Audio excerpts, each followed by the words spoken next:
find a way off my dreams. Find salvation in my schemes. Find salvation in my schemes. There's no need to save the world. I need to transcend me. I need to transcend me. What you do without empathy? What you do without empathy? Hi, my name is Andrea Parks. I am author of Finding Renee. You can find me on Amazon.com. There we go. That was beautiful.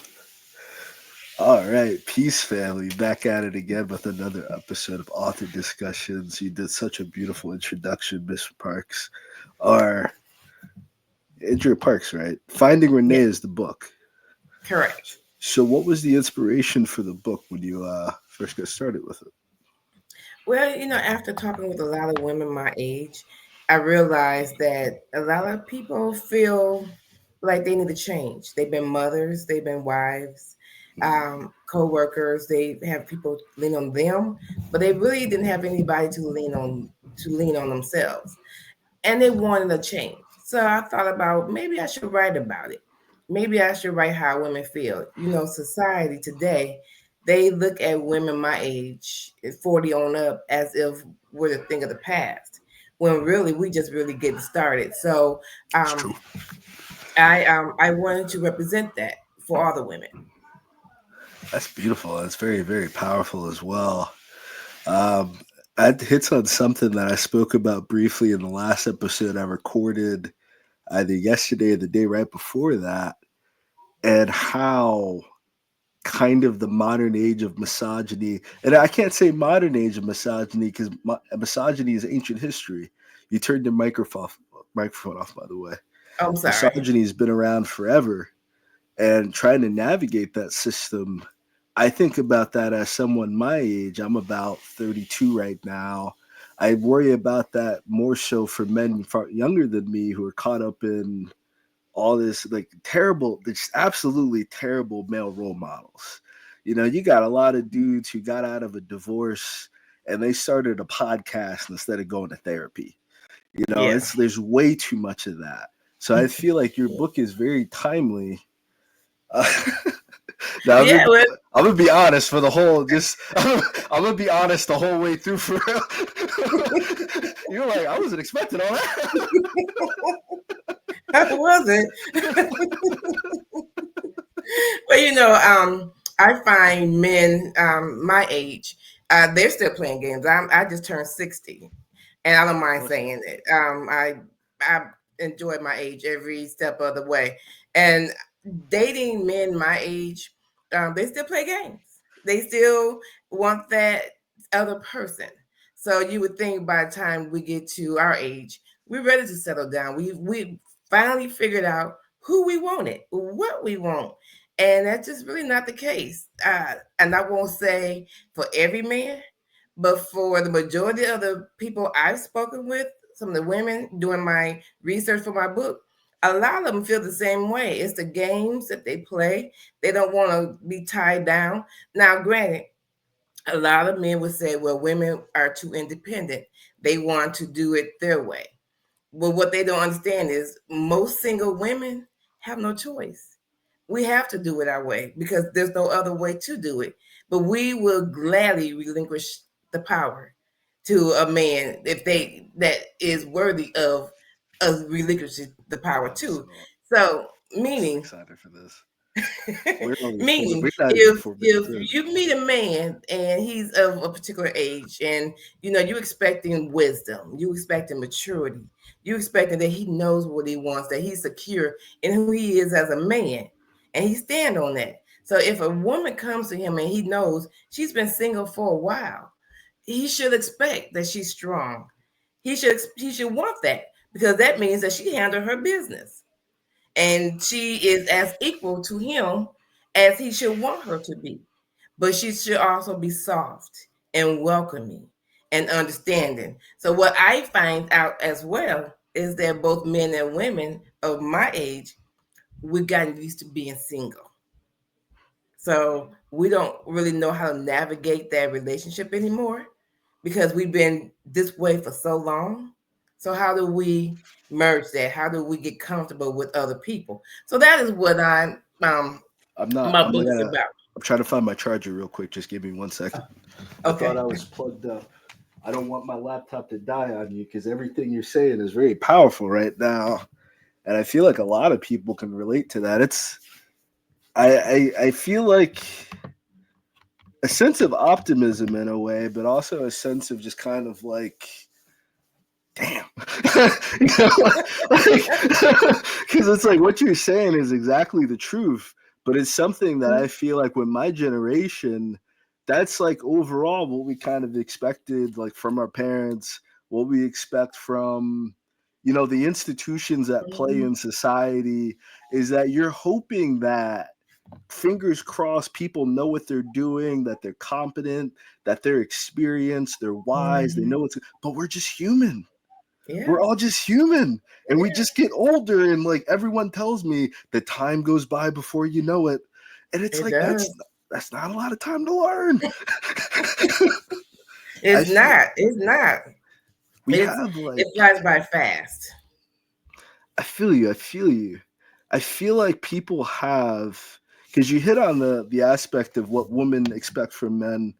And I feel like on the opposite side, men have a certain expectation too, but I feel like both sides are completely unrealistic and unhealthy. I feel Yeah. like a lot of pressure gets put. I feel like, because you said something very important.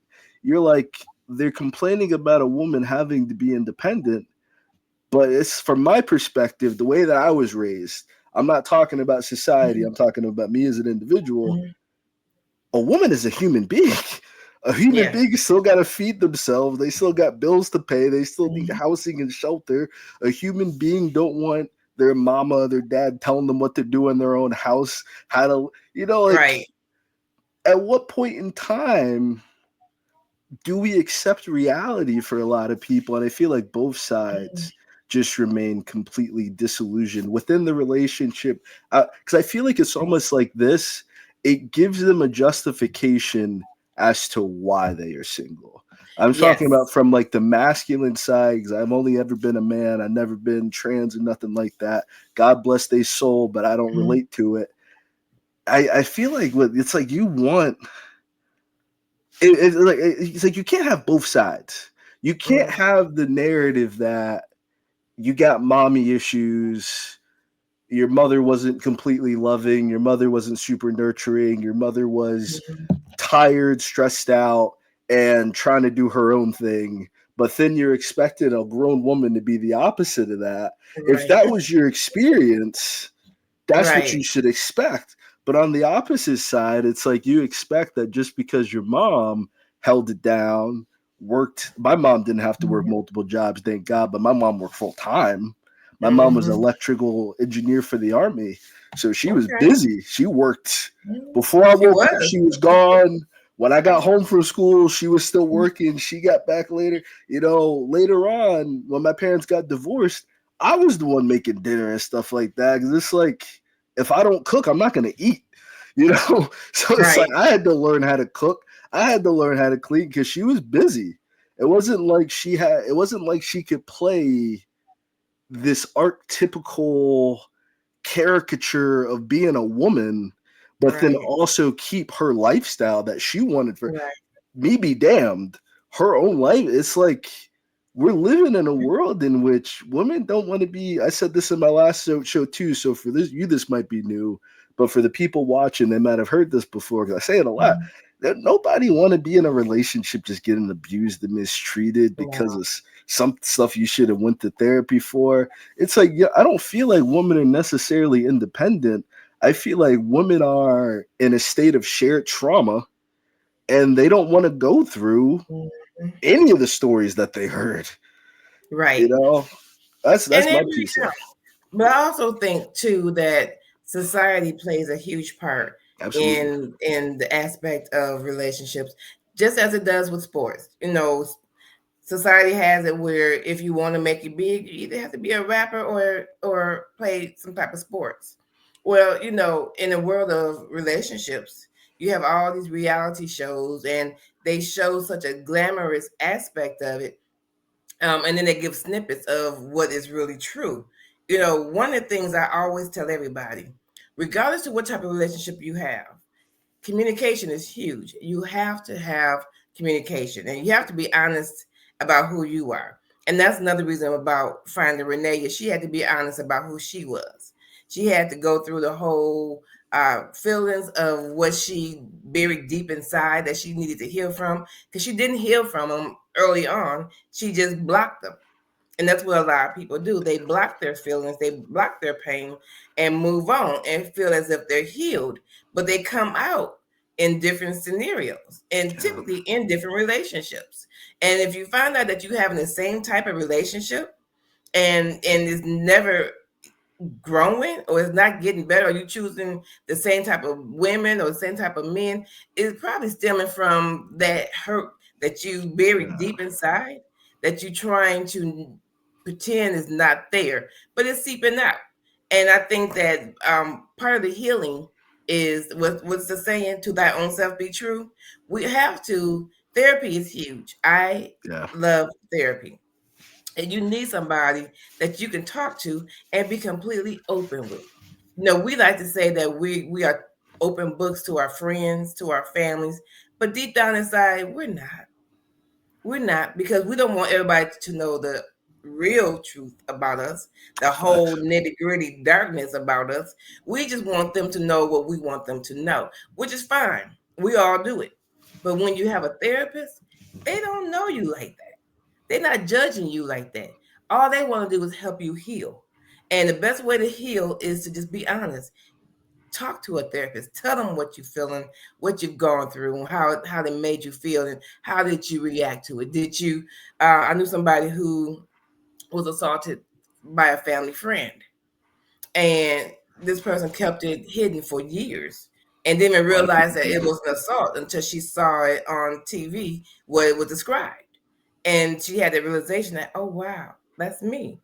And when she started to tell her family about it, it how can I say this? She told me that they kind of like, oh, Turned okay, but he against still, her. and so because he was such a lifelong friend, they didn't want to let that go. And the excuse was, oh well, he was paying back that girl's cousin, because that girl cousin slept with his sister, so he wanted payback. And the girl that cousin was close to him. So you see how the whole twisted mindset is. I know And so exactly that how that felt, dynamic goes with people. I yes. know exactly what people act like in that situation. That's why I'm so against the toxic masculinity culture, because it's like Mhm. the reason why it creates that situation is because when it's them in that situation, they want the same grace. When they Yes. finally become the oppressor, when they finally become the billionaire, when they're the man on the other side of the gun, they want their masculinity to be enough to go away Yes. scot free. And there's too Yeah. many unsolved murders because of that. There's too many damaged, broken people because of that. And Mhm. it's like you can't say that we're a country that's protecting children and protecting women when the men are the main ones preying upon the women and the children. Correct. I'm not with that. Yeah. And that's the reason why I wrote the book. And that's, what it's mainly about. I mean, there's a lot of fun in there because I didn't want it to just be, Mhm. a great thing. But, there's romance in there. It speaks about women and, their sisterhood. Sometimes we hold our dearest friends to their past Mm. and expect for them to and continue to punish them after they have grown and moved on. And so part of the book is about that as well. It's about letting go of the hurt of a friend, because sometimes that friend is so, you love that friend so much that they're like family, but the distance is because of the betrayal that they may have caused, or the pain that you still feel from whatever actions they took. But deep down inside, you still deeply love that person. Love is not something that you turn on and off. It grows from you watering it from year after year, day after day. Spending time with that person where you Absolutely. nurturing, and they know you inside and out. They know you intimately sometimes.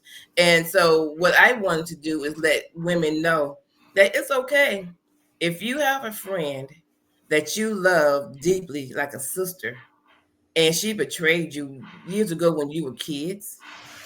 Give her some grace. And if she's changed, then let maybe heal from that, and maybe you all can go to a different level of friendship. I think what you said was very powerful. I'm trying to keep track of it all because I really want to listen and I want to genuinely understand it. So I'm not like I don't. Sometimes I don't have something to say because I'm trying to do a better job of listening right now. So I'm not good with the in between. I'm having a lot of thoughts in my head while you're speaking, but I'm trying to listen to what you're saying. So I'm pushing the thoughts out. So when I got to speak, I got nothing to say. So if you got more, you can keep going because I need a Okay. second to kind of rewire.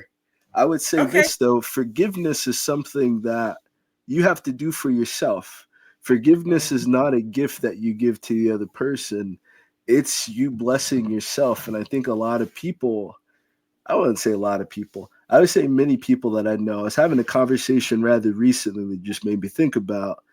And it's like, I get why I struggle with a lot within my author career, within my marketing, within reaching the people, because many of the men that had my message, it's like people found out they can't trust this type of person. It's like they have something like a Derek Jackson. It turns out that he's sleeping with his Oh congregation. yeah. He's taking Yeah. advantage of the woman that he's supposed to be helping them Yeah. find the best man, Yeah. and he decided the best man is him. You know? Yes. Yes. Yes. Yes. So, I wasn't And expecting you to know say. what? But it's so true. And you know what's so funny about it? My brothers used to always tell me, if you want to know about a man, you talk to another man. And Yeah, all the men, because I would read the comments that people will leave on his post, and the men would be like, "Oh, he's fake. He's not real," and yeah. and the women were like, "You just jealous," but they had truth to it. You It turned know, out you, we know stuff too. We know yeah, each other at least. We at least know each right, other. If we know nothing else, we know men. You know, absolutely.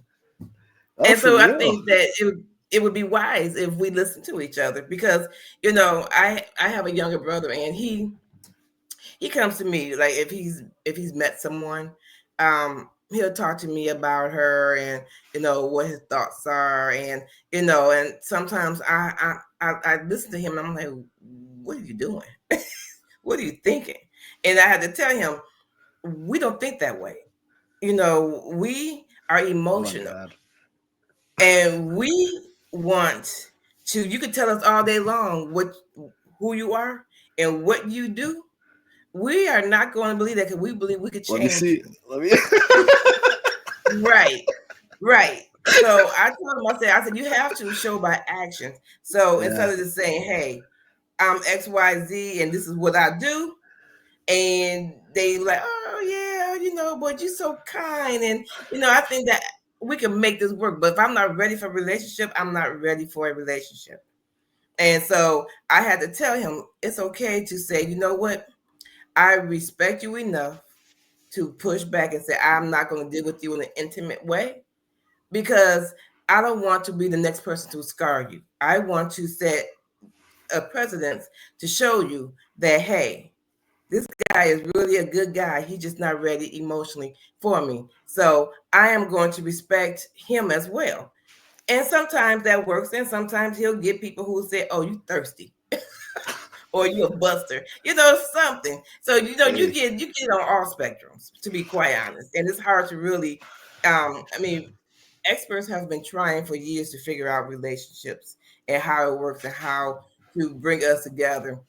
I And feel like honestly, I feel like I there's get no it. right answer or wrong I feel answer. like I It get just, it. each person is different. I feel like that's the answer though. I feel like that's the right answer though. I have two different lives. I got my born again life. I got my life before I was born again. And it's Mhm. like I got to see both sides of the aisle, try to make a relationship work, be monogamous, having the rotation, and you're dealing with all. It's I've seen both sides, and it's like you individually are going to decide whether you want to be a good partner. And this is the Mhm. philosophy. If people are watching, they're really listening, they really want to learn. It's not about this person that you're with. they're all basically the same. Everyone has unique aspects of them. Everyone wants to be fed. Everyone needs shelter. Everyone wants to feel significant. They want to feel loved. They want to feel wanted. They want to feel valued. You got 5 ways to show that, the 5 different love languages. You figure out what language is, just like you meet a woman and you say hi and she's like konnichiwa. You got to learn Japanese now. You know, you say hi, she say hola, you got to learn Spanish. It's like if you want the woman, you got to learn her language that she speaks. What a lot of men do, though, they didn't pay attention when they grew up. I never saw, really, when I was growing up, I've read a lot of fairy tales. I didn't see the princess going through loops and ladders to get the prince. No. I saw the prince having to go through the mountain, having to go, because that's what makes you who you are as a person. That's what makes you the man that women want to. This is my perspective. I can't speak for other women. I can't speak, but from my perspective, that's what makes women want the man that they're with. It's either he genuinely is a good guy. He doesn't have to say he's a good guy. He doesn't have to talk about being a good guy. He does. She knows he's got me. He's gonna hold me down no matter what. And people look at her like, why are you with this fat? Why are you with this ugly? Because he has a heart of gold. And she knows that no matter what happens to her, he got her down. You got the other opposite. You got dudes like me on the other end of the spectrum. We're not the nicest guys in the world. We're good men, you know, but we can protect you, you know, physically, emotionally, psychologically, legally. We know self-defense. We can protect. You got motherfuckers coming at you sideways and they trying to fight you. We're the person that you call. Right. If you got legal issues, we're the person that you call. If you have something that went wrong in your house and you need someone to fix your whatever even if we can't fix it ourselves, we know somebody that can fix it. You got what women are looking for. It's like I feel like both sides want to be enough the way that they are, and that's great to get in the door, but to have the actual relationship, you got to grow with this person. I see a lot of people quit their relationship because of things that you can't fix unless you got enough time in the game. There's a reason why people got 20, 30, 40, 50, 60, 70. It's not because it was perfect. Right. They went through the exact same issues. They worked for it. But if you think about it, it's like a romantic relationship between two people. It's almost parallel to your bros, your girlfriends. The only difference is the intimacy aspect of it. But you work hard with your friends. You argue with your friends, right? They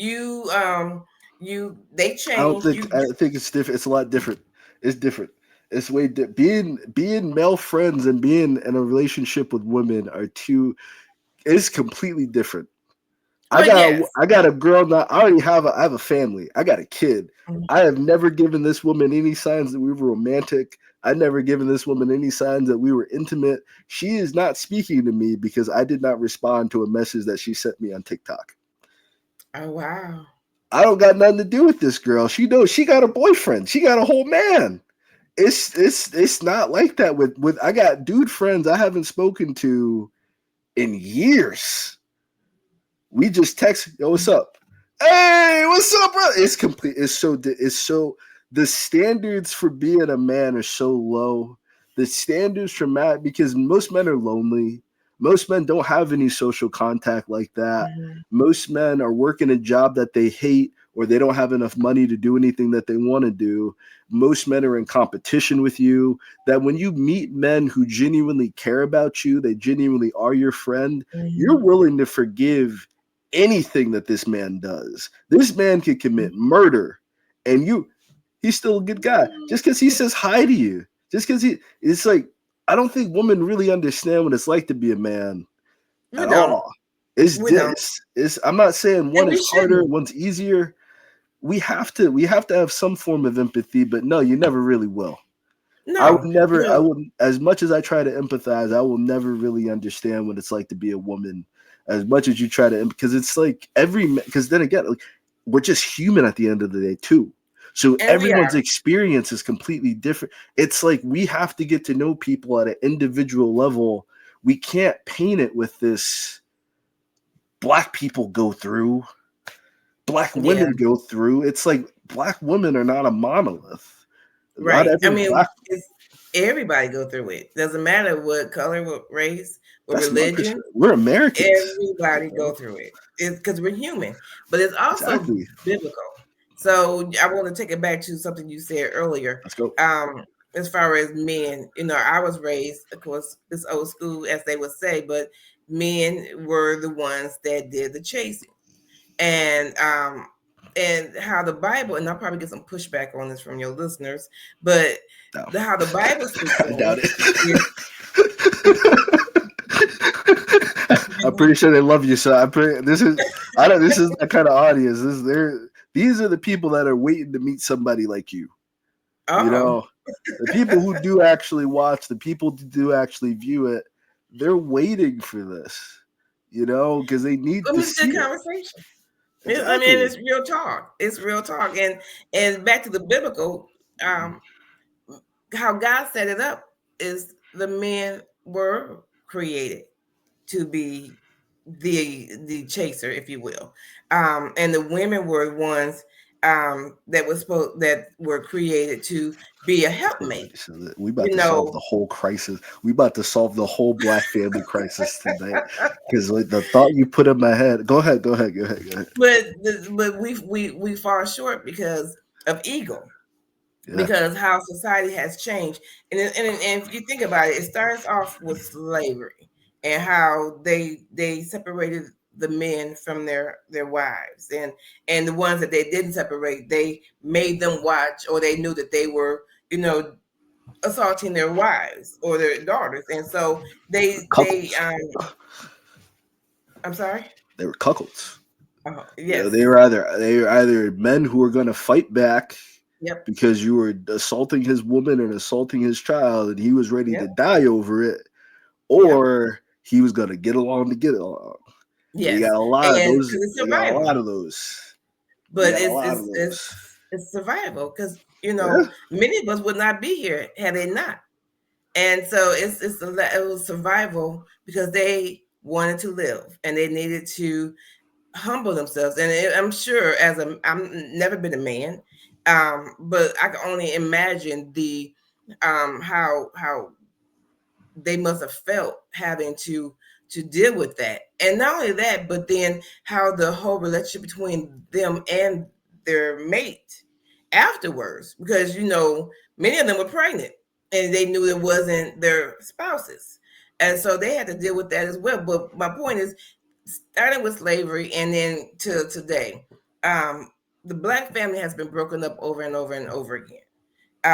It starts with the man in slavery, and then Jim Crow, and then it moved on, and now you have this fight, which I don't understand, where women are upset with men who date outside the race, and vice versa.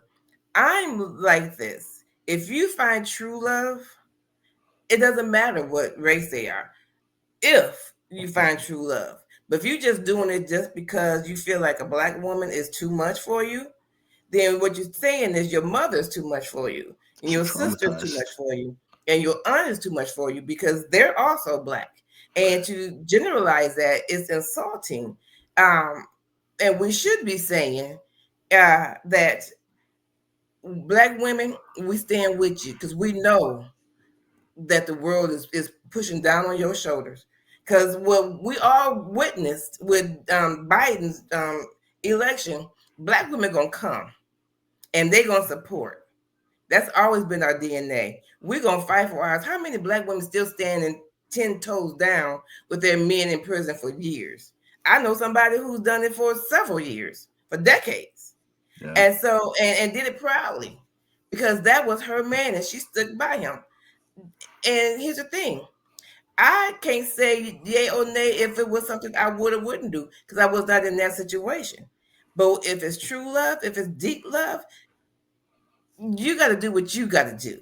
But don't put it off the generalizing that is because black women are angry. Are we angry? Yeah, we kind of are. But here's the reason why. We're not angry at the black man. We're angry at the situation that society keep putting us in. And we keep trying to fight our way out of it. But who who holds us down? We do hold a black man down, but who's holding us down? And that is a question that I think a lot of us black women are also asking is who's holding us down? And again, let me just say this. That's a general. It's not everybody. I know that there's some really good men. There's several of them in my family. So I know what a good man looks like. Because I was raised by one, I was raised with some, and I have cousins and uncles who still show what a good man is. My son-in-law, excellent, excellent man. So I know what a good man looks like.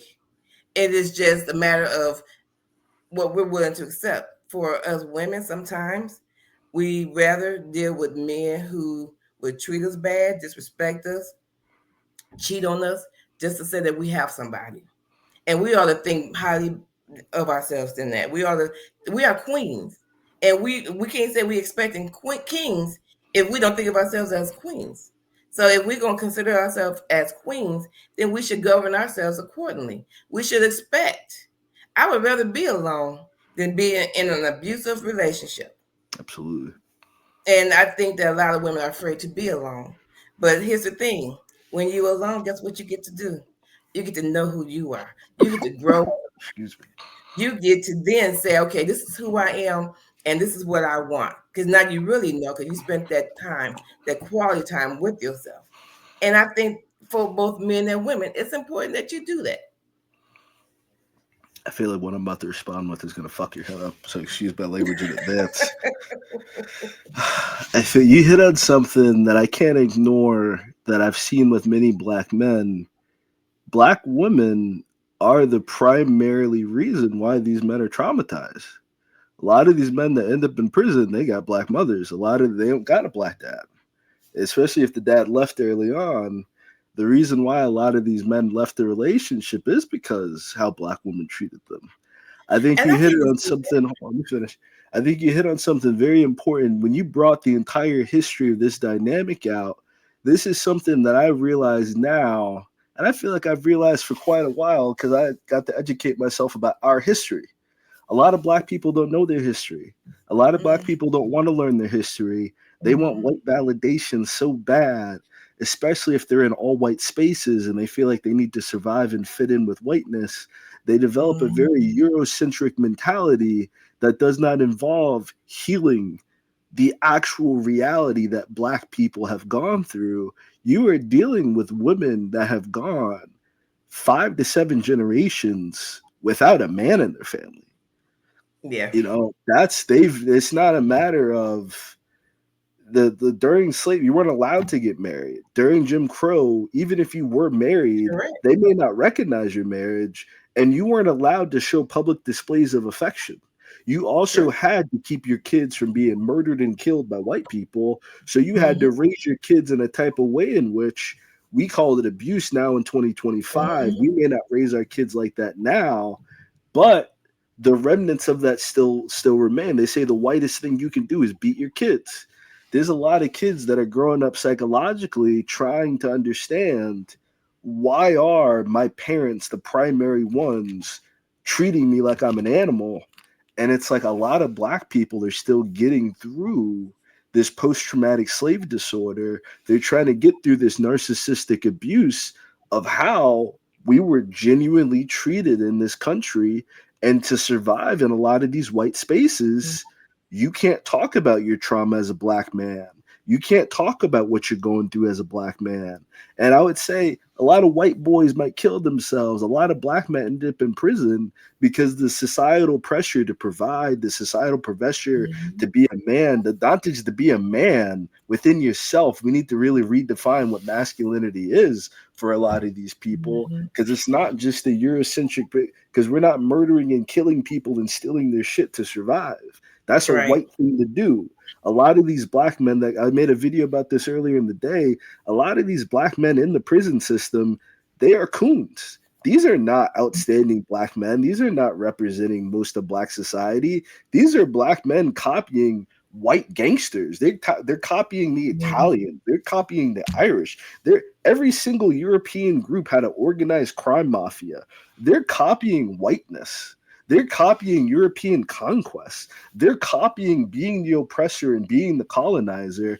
And it creates an endless sense of division between black people is that you have black men doing everything it takes to be the white oppressor. You have black women doing everything it takes to marry the white oppressor. You don't have a lot of black people preparing themselves to be with another black individual. They may not even look each other in the eyes walking down the street. There's a lot of just there's a lot we need to heal from. So I get why people date outside their race, because the people inside No, the and I race, totally agree. they may not be fully healed. They may not expect the love and relation. But even just as an American society within itself, Americans struggle with divorce. Americans, regardless of skin color, struggle with relationships. It's a cultural issue that if we're trying to be like white folks, if we're trying to copy the Eurocentric culture, we are going to fail at relationships every single time, because these white women don't want to be with white men either. These white women are killing their babies more than anybody else. They got their own issues that if we're looking at the television, Andy Griffith, the Partridge Family, Brady Bunch, we're setting ourselves up for failure because white families aren't really like that. And if we're trying to follow that type of model, it's not going to work out. We need to affect what is actually happening in black communities.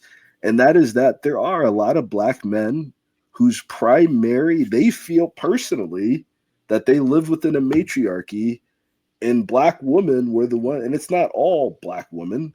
Their mama had to raise a kid by herself.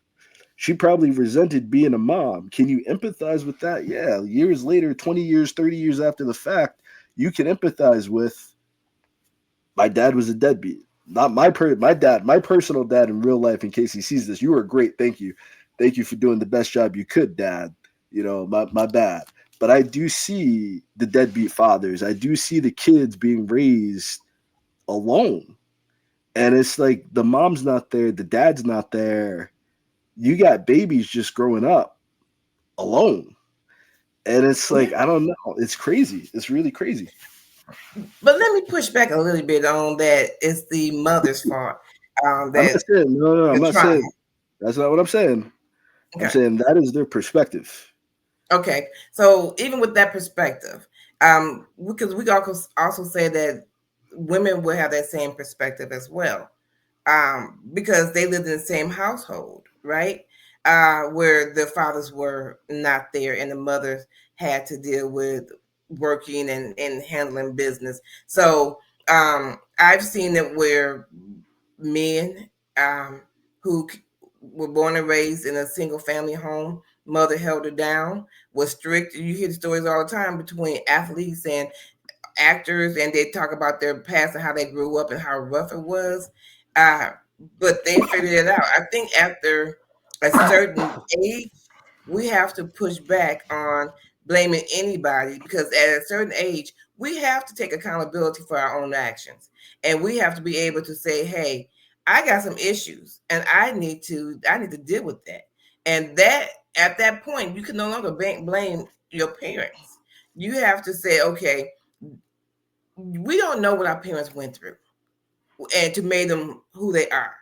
I look at my parents and I know that they've gone through some things. They were born in the early, like 1929, 1935. So they've seen a lot and they had to deal with a lot. So my uncle, one of my uncles was hung. So I know how my dad felt. Yes. So we had to deal with the Jim Crow aspect of it.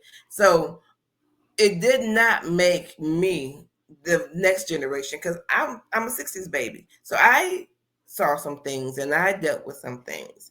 And it didn't make me hate or use my parents. I won't say hate, but use my parents as the reason why I didn't do as well as I thought I should have. I didn't do as well as I thought I should have because I made decisions that were reckless. And if I had taken a different path, I may be on a different path. But that was not the case. That was not my journey. I don't even think that's even remotely these men's perspective. I don't even think that begins to hit on what I feel like. But it should. They were legitimate. It doesn't though. It doesn't even come even within the same universe of what these men are dealing with. Women aren't the only creatures with emotions. Men have emotions too. I'm not yeah. speaking for myself. I got to speak up for these men individually because a lot of men come to mind. No, Mhm. their mothers were very abusive people. Their mothers were outright abusive. It's not because she was a woman, not because she's a black woman or a white woman, but their mothers were abusive individuals. Even if you go to Okay. therapy, even if you heal from that, that trauma and that side of women is there forever. That view of women being this gracious fountain of love and affection and care, that's gone. You saw what it's like when she doesn't get her way. You saw what it's like Mhm. when you disagree with you. You saw what it's like when she's wrong. And it's like some people don't respond to that, male, woman, or otherwise, trans, bi, whatever. Some people just they're not ready to be with other people. You know, And that's fair.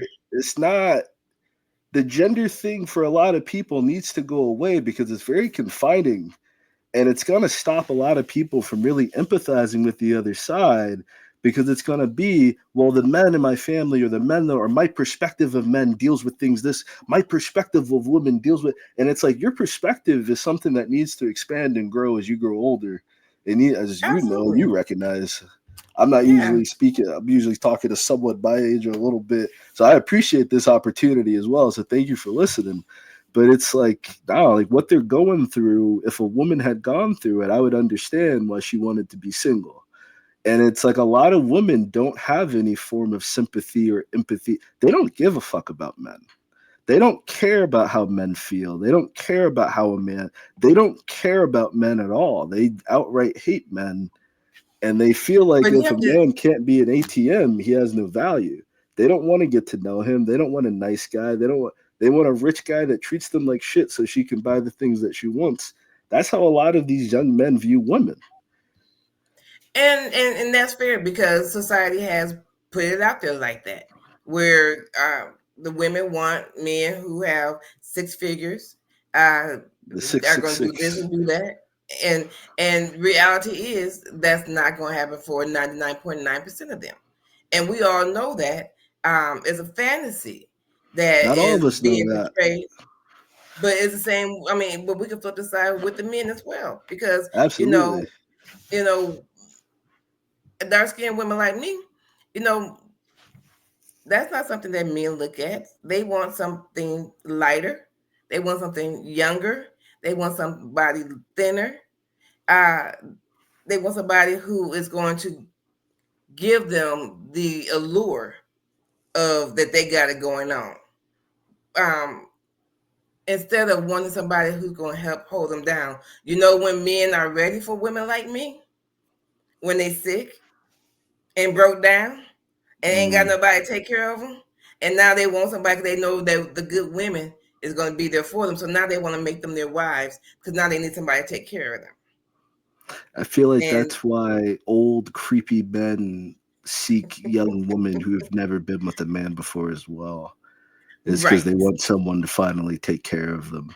I but they don't find do that whole that. dynamic super fucking creepy. It is creepy, but here's the thing, and this is one of the things that the older men my age and older don't realize is that the younger women, they just want your money. No, And they as long as know. you're giving it, they're gonna take it. They But they're know. not here to take care of you. They're not your mother. And they'll tell you that. They're not your mother. They're not here to take care of you. They're here to have some fun. It's a barter. I give you something, you give me something. And then we go our way, and then when the need is there, we come back together and we discuss it. It's And the that's most how it's been American. Sorry, huh? go ahead. No, finish your I thought. said, Finish your thought. that's been like that, from the beginning of time. Yeah, It's a exactly. barter. It's a very Western, it's a very American relationship. Hmm. And we really need to snap out of that. We need to, the stuff that we see on TV, the stuff we see on social media, it's not real. It's And it's not. like people are building their relationship based off of the biggest, best moments. We Yeah. need people to be honest about what it's like to be in it so you can get out of the worst possible moments. Oh, You gotta absolutely. you gotta be able to grow together. You gotta get it's more so like you gotta have people have the opportunity to apologize and atone for the things that they do. Right. People unless they cheat or something like that. But it's like people are gonna they might forget to manage their money properly before your birthday comes around. They may not have it like that. Y'all can still do something and still enjoy yourselves without you having a Oh, super sweet absolutely. 16. But there's so many people that fall out. There's so many people that crash out and fall out. I remember relationships that I had when I was younger, the things we broke up over. It's like I can see why it didn't lie. I can see why it didn't work out. But what I Mhm. also see though, I see this more than anything. I see it more so that women do it, but I see both sides do it. They would have a relationship in like middle school or high school, Mhm. and that was the last fucking relationship. And now everything they say about men is built off of like in middle school, this guy Mhm. he didn't respond to my calls all the and it's like you haven't grown and developed. It's like they developed this world around themselves to kind of Mhm. It's shield a bubble. themselves from genocide, to shield themselves Mhm. from inflation, shield themselves from Donald Trump being president. And it's like you're not even dealing with a real person anymore sometimes. You're dealing with like a princess, a princess in the Yeah. castle, you know, and it's like she's not aware that there's a world outside of herself. And whenever she has to interact with that world outside of herself, it's like a cognitive dissonance. And I see a lot of young men struggling to kind of deal with that because it's like when you get older in life, I don't meet women that act like Mhm. that past a certain age, but you got Correct. to get old. I feel like one thing, I think people are dating way too young, especially in the kind of society that we have now where you got to build up your career, you got to get Mhm. some education going. People are dating again in middle school, they're dating in high school. You know, it's like, and they're having sex so young. They're having sex before they even know it. They may not even know each other's name, Yeah. you know, and they're having a baby together. They met each other at a party and got drunk. It's like the Mhm. level of freedom that people have is not met with any internal sense of accountability for men or women. It's not like, my perspective is this is not blaming one side or the other. That is not my ticket out of this Right. situation. I don't think that, but I feel like that's what most people do. You got a bunch of broken down, divorced dads who may have lost the kids. They barely get to see their kids, and now they're telling young men marriage is a scam. Women are just out, and it's Mhm. like in reality, what did you do to bring your relationship to the point that a woman who once loved you and once thought you were the center of the universe no longer wants to see you ever again? My dad Right. does this. My parents have been divorced now. For my sister, they were married the whole time through. She got to see their entire marriage. I was at the halfway point. I was about 13 or so when they got divorced. I'm Mhm. 32 now. Most of my life, y'all haven't been together. I appreciate the years that y'all were together. Hey, they ain't look that good, you know, but I could tell why y'all didn't work out.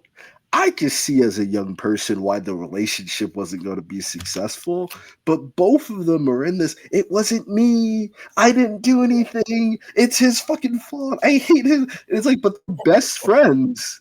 They can get along together great. They can play together, go out together all the time. But it's like people treat their romantic relationship. I'm glad you did say this earlier. I really get that it is kind of like those relationships because it's like you will give grace to your homeboy who would sleep with your wife in a heartbeat if she threw him the opportunity. If she even threw the scent in Mhm. the air that she might be interested, he would sleep with your wife. You'll Mhm. give him grace, but you want to argue and fight with her about everything and vice versa. It's like you'll listen to your girl talk about every Mhm. bad decision in the world with the Mhm. utmost excitement and heartbeat and oh god, girl, God. But when you talk to your man, you suddenly don't know how to communicate. It's Yep. like it's like Yep. we keep trying to treat each other like we're so vastly different, and there's a nuance to being a woman. There's a nuance to being a man, but not Mhm. just like we said. Not every man is so in touch with his masculinity Right. that the bar between him being there's a lot of metrosexual men, there's a lot of outright gay Mhm. dudes. It's like the refusal to empathize. The only couples that I see that are successful are the couples that empathize. The couples that they don't get it, like you said, but it's like there's a willingness to understand what he is going through, to Mm-hmm. listen to his perspective.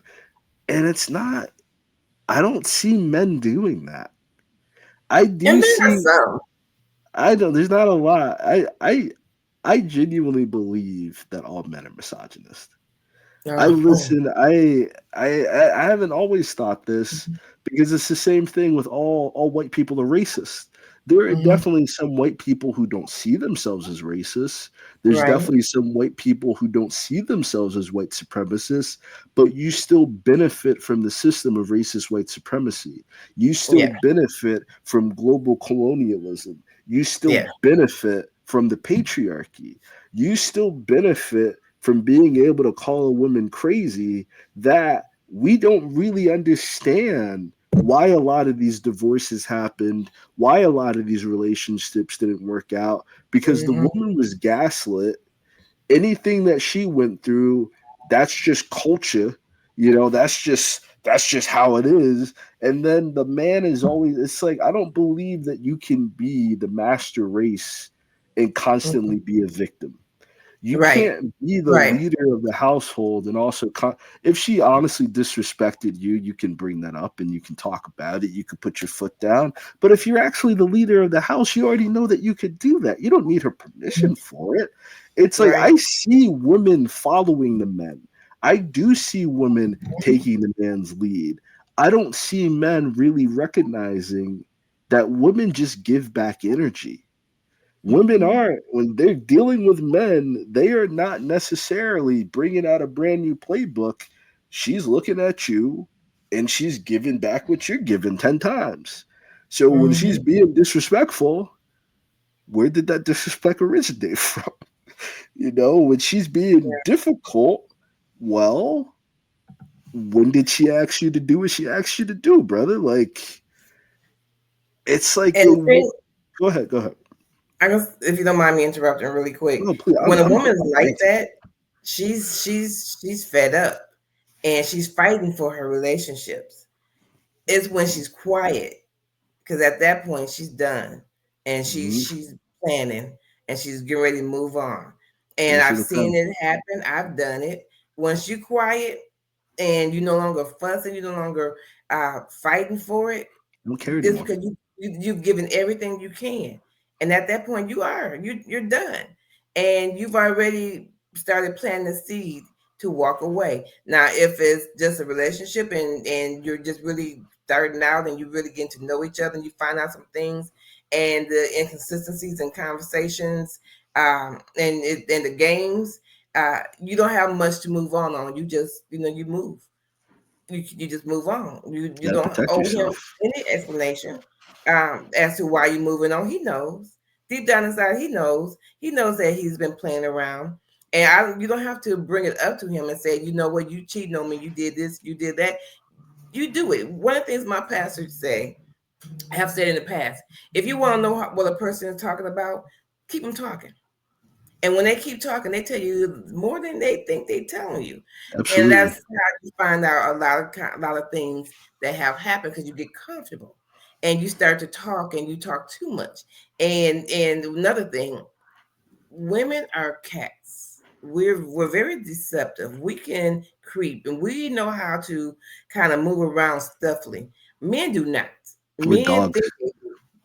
think they think, we know when you change your behavior, even if it's light. We know this. We may not say anything. That's because we're collecting data. We're trying to figure out what is going on, what is happening. And then when it's time to bring out the receipts, then we have a conversation. I And would the say receipts, I would go say ahead. that's also why a lot of women struggle in their relationship, because they put all that energy into looking for something wrong with this man, for looking for what this dude has done wrong, and they don't spend any of that energy trying to love this man properly, trying to keep this man in the relationship. From the time that she meets him to the time that they leave each other, It has been an investigation. She has had Not her necessarily. detective cat. Oh, Mhm. not you, baby. Not you, baby. Mm-mm. I have been the male friend, and she met this dude, and she's like, and I'm looking through his social media page, and Oh I'm looking no. through all his. No, yes, yes, yes, yes, No, I'm yes. not talking about that. Not I'm not. I'm, you. I'm not Not referring you. to Not that. you. Not you. What I'm Not referring you. to is that we sit back and we watch because people don't realize when you're watching them, they do things. I They understand what become you. comfortable. I understand what you're It's, saying.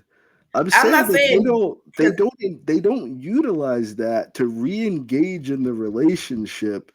They oh, what don't. you do? Women don't feel like it's their responsibility to fix the relationship. They No, look for I the disagree. signs to see when it's over. They look for the signs to see when it's a time to go. They monkey branch and they find the next guy to be with, but they don't really stop and say, "This is what No, I did to ruin my relationship with this man." There's a I lot of times they disagree. have a good man. You could disagree, but it's a reality that people are going through. You disagree with reality. Is every Well, case like that? maybe No. in Does my it age group. happen? So Yes, I it can only refer happens. to my age group. So my age group, no. I I'm can tell you talking from my about experience, just relationships, from period. conversation. No, because I know for a fact I have friends that I've had for a lifetime, and I know the relationship that they've gone through. And I know that they have worked on these relationships. Women are generally one to just leave. We are there to fight. When we leave, it's because we've done everything we know to do. We fight for our relationships, You and we said try to get you're we generalizing try to all have that women, and conversation. you can't generalize all. That's what I've been saying this whole time for like almost an hour. We can't generalize all women. I'm not talking about all women. I'm talking about the people that this happens to. This is a reality that they face. The people that make their relationships work out. This is reality of what they're doing and how to make it work out. But these people that are in dysfunctional relationships that make nobody want to be in relationships, that Okay. needs to be analyzed. Yeah, well, that's different. It's not a male and woman thing. It's you got some women out here ruining it for everybody, or they might be only 5%. You got, what they say, a lot of the unraised kids are all come from about 5% of men. All the women are sharing the same exact guy, and he's reproducing all these babies and kids. You got all these single guys walking around. I got a dude every time I see him, he's 50 something. He's like, let me know if he works full time, older guy, nice as can be. Women don't talk to him. You know, you got a lot of great guys out here that are great men, and women really do look at them and they look for anything wrong with this dude. They talk themselves out of the relationship, and then they're wondering why they're single. It's like people are people. People aren't Yeah, perfect. They're never gonna be it's perfect. They're gonna piss you off. They're gonna make you upset. right. It's about what does my partner deserve. I was going to say this earlier, but I didn't finish the thought. It's about what's going to make the relationship work is what does my partner deserve? Not because it's who this person is, not because it's a man. My partner's name is Amanda. It's because it's Amanda. It's what does my wife deserve? What does my woman deserve? Regardless of who it is, and you move Mhm. differently. So when they do make you angry, it's not about, oh, you made me so mad. It's about, well, my wife deserves forgiveness. My wife Right. deserves patience. My wife deserves empathy. People don't really be doing that a lot.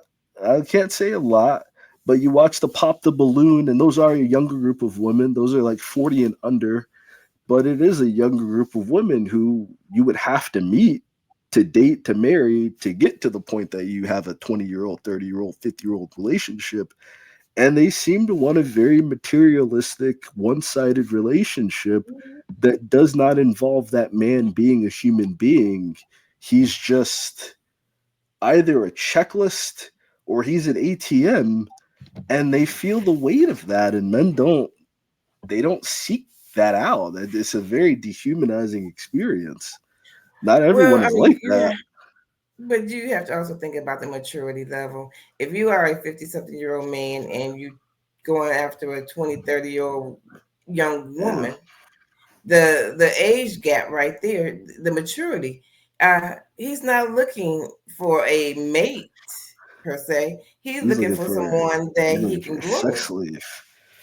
You know, he's somebody that he can Oh, control. groom, yes. Oh, yeah, like the Kevin Samuel types. Type of, I want a 20-year-old girl so she can get on my routine. She can get on my regimen. It's like that's weird, man. Like That yes, because it's you want weird. somebody that you can grow with, That's and my and yeah, exactly, and that's exactly, in any age bracket. You know, for male, female, you should want somebody that you can grow with, that you can. They should be your best friend. They should be your confidant. They should be the ones that see you go through the worst things and even the best things. They should be your cheerleaders, rooting you, doing everything that you're trying to do, and also be your conscience and say, "Hey, you're doing wrong. You shouldn't be doing that." You need accountability. Everybody does, and in every relationship, I believe whether you're male or female, if you're in a relationship, you should want all of that. You should want accountability. You should want absolutely. that camaraderie. You should want It that makes you better. companionship. It just makes you It better. does. Because no one wants, let's be honest, no one wants to be alone. We're alone because we did and we do it well because we have another Sometimes it's choice. easier. Sometimes it's Well, yeah, easier than being traumatized. It's easier than being. It's better to be safe than to be at a place with somebody that you're constantly questioning their mood. You're constantly questioning how they're going to act towards you. You're constantly questioning whether or not there's going to be an argument that day. It's like people want peace at a certain time and they don't want to be people don't want to live in conflict. I completely understand. So it's easier to have solitude at that point. I see that with my mom now. It's like the level of peace and the level of joy that she has. I don't want you to ruin that just because you're trying to fit into yeah, somebody else's bubble of when are you going to get married again? When are you going to start? She dates, she does her thing. And it's like, I want both of you to be happy. He's got somebody now, she does her thing. But it's like, who wants to be hurt by the yeah. person that they've promised their life to? And But I we're gonna be was hurt. You're some gonna get people hurt. some people don't. Some people genuinely don't, and they're looking at those relationships where they find a nice guy, they find a nice woman, and they have a functional. I've seen some people have an argument, and their version of an argument, their version of like a tussle. I'm like, damn, that's beautiful. Like the way y'all handle it's we get Yeah, normalized to traumatic relationships, we get normalized to abusive, and we start to expect, well, it's gonna be abusive anyway, so at least he has X, Y, and Z. Well, it's gonna be yeah, abusive anyway, so at least she's beautiful. And it's like we don't prepare ourselves for this might be a healthy, functional person who just genuinely mhm, wants to be loved and have a good time. right. Sometimes that trauma, male or female, that trauma is so great, people ruin the next relationship. Yeah, This is what you said earlier on because they haven't healed from yeah, what they've gone through yet. yeah. We are an I mean, hour in, so any last parting thoughts for you? I thoroughly enjoyed the conversation. It is great to hear a different perspective. I always welcome different Likewise. perspectives. You just never know what someone may say that makes you think in a different way. So I appreciate that because I got some education today as well. And again, my name is Andrea Parks. I am an author. Uh, my book is Finding Renee. It's about relationships, women, three women friendships. They form a bond. They deal with trauma. They deal with betrayal. They deal with love, um, and overall, they find themselves. And through it all, they decided that friendship, love, is something to fight for. So they're fighting for their friendship and life. So come find me on Amazon.com. Finding Renee. I would love to have you buy my book. You can get an ebook and you can get it soft copy as well. Go for it. That's beautiful. I'm going to end with one last thought because you're at an age now in which a lot of these men want to be alpha males. A lot of these men want to be oppressors and domineerings. But that alpha male is the Ahab spirit. And the Ahab was married to a tyrannical, vindictive woman, and you have Boaz. And you have Mhm. Boaz who had it to wait for his wife. He had to be patient because his wife was married to another man at first, and her husband was very abusive. Her husband did not appreciate her. And sometimes people may not catch it the first time around. You might go through that Ahab situation and you find the wrong woman, she might take you down, but you got to become a Boaz. You can't be an Ahab. You can't be a weak man expecting this woman because she's looking for you to run the show. She's looking for you to take control and take over. She does not want to be sitting there waiting for you because if you see what she's going to do, she needs someone to lead her and guide her and say, baby, that's not the way. Be the Boaz, don't be the Ahab. That's all I'm going to say. Social Yeah. media, are you just on Facebook, Instagram?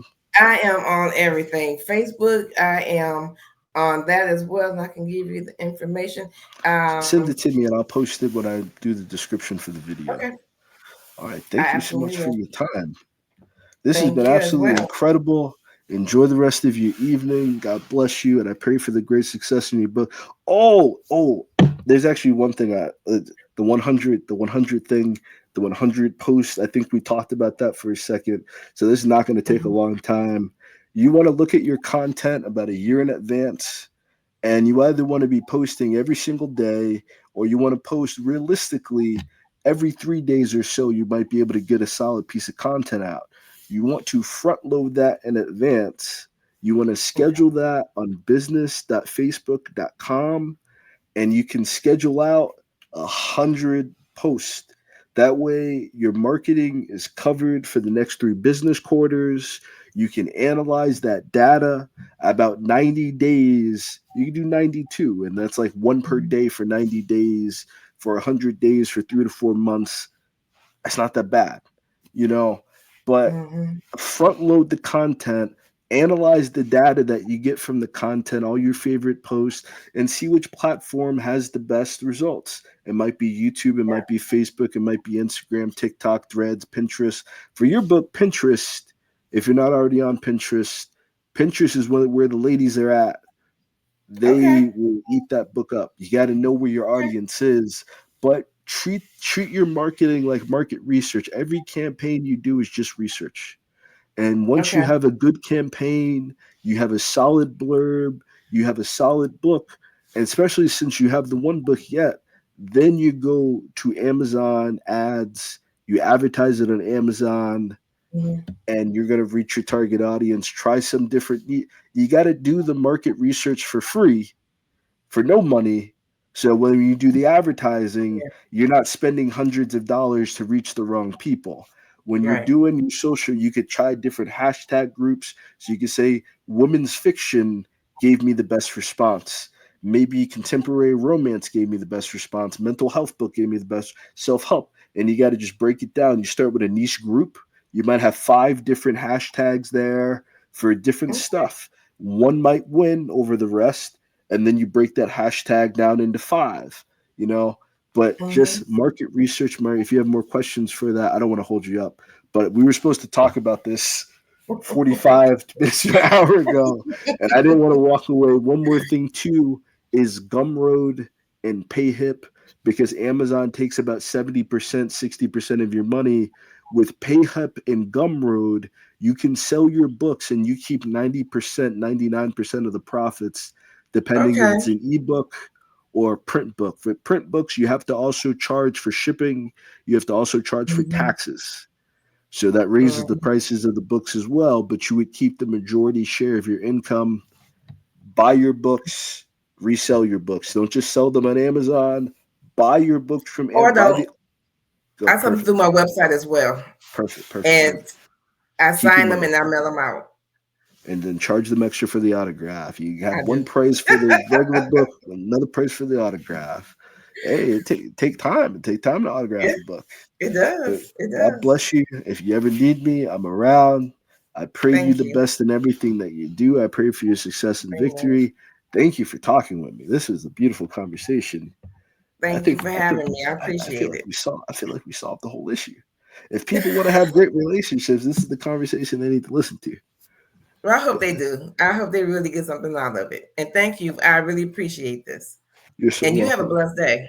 You too. Thank you so much. Have a wonderful And good luck evening. in school. Thank you. All right.